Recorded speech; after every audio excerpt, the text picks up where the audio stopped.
everyone, it's Nathan from Pocket. Now we are back at the Samsung booth because we wanted to compare the Samsung Galaxy Note 10.1 2014 with the Apple iPad. I know it's comparing apples to Samsungs in this case, but let's take a look anyways.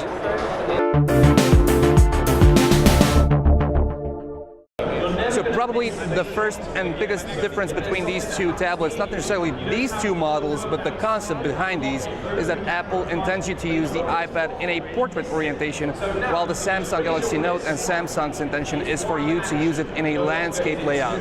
Aside from that, comparing these two, both screens are super high resolution screens. We know about the Retina display on the iPad, but the Samsung Galaxy Note 10.1 2014 has a whopping 2560 by 1600 resolution, which is WQXGA resolution.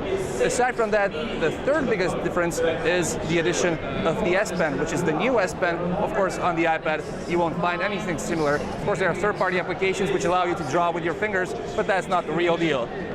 Apple has been renowned for having awesome build quality, awesome materials. Of course, the iPad, the full-fledged iPad, is chunky, is big, is heavy. But so is the Note. At least in its dimensions, it's much lighter than the iPad. And instead of using an aluminum background, just like the iPad, it has the new background, which is this faux leather, just like on the Samsung Galaxy Note 3. It, of course, comes in black and white. In terms of materials, of course, this is all glass. The button is plasticky, and we have a faux aluminum trim across the edges, while the iPad is full of glass, and of course the home button, which is present on both devices.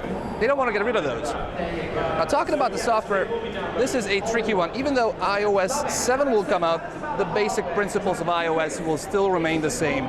We'll have a huge list of icons, which will most probably remind you of the application drawer on Android. Of course, you can create your own folders and you can arrange and organize stuff. But aside from that, and the addition of the notification tray, iOS is, let's face it, boring.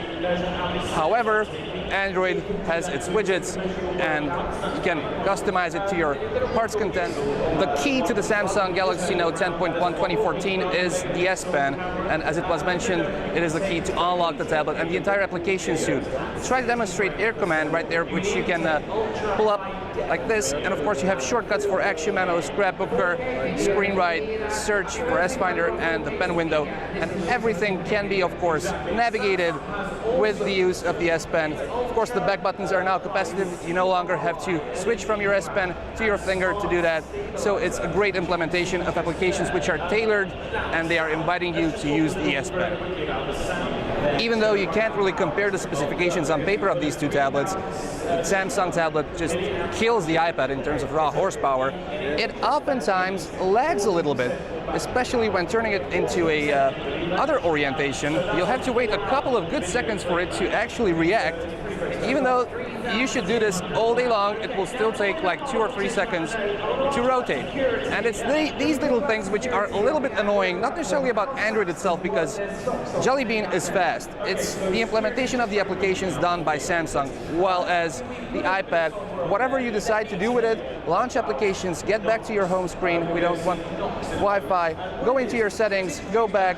You can't bug it down, really. It's a fast operating system, and that's really the key to Apple's devices. So this was a very short and quick look at the Samsung Galaxy Tab 10.1 2014 and the Apple iPad. The Apple iPad will receive a refresh soon. iOS 7 should be out soon.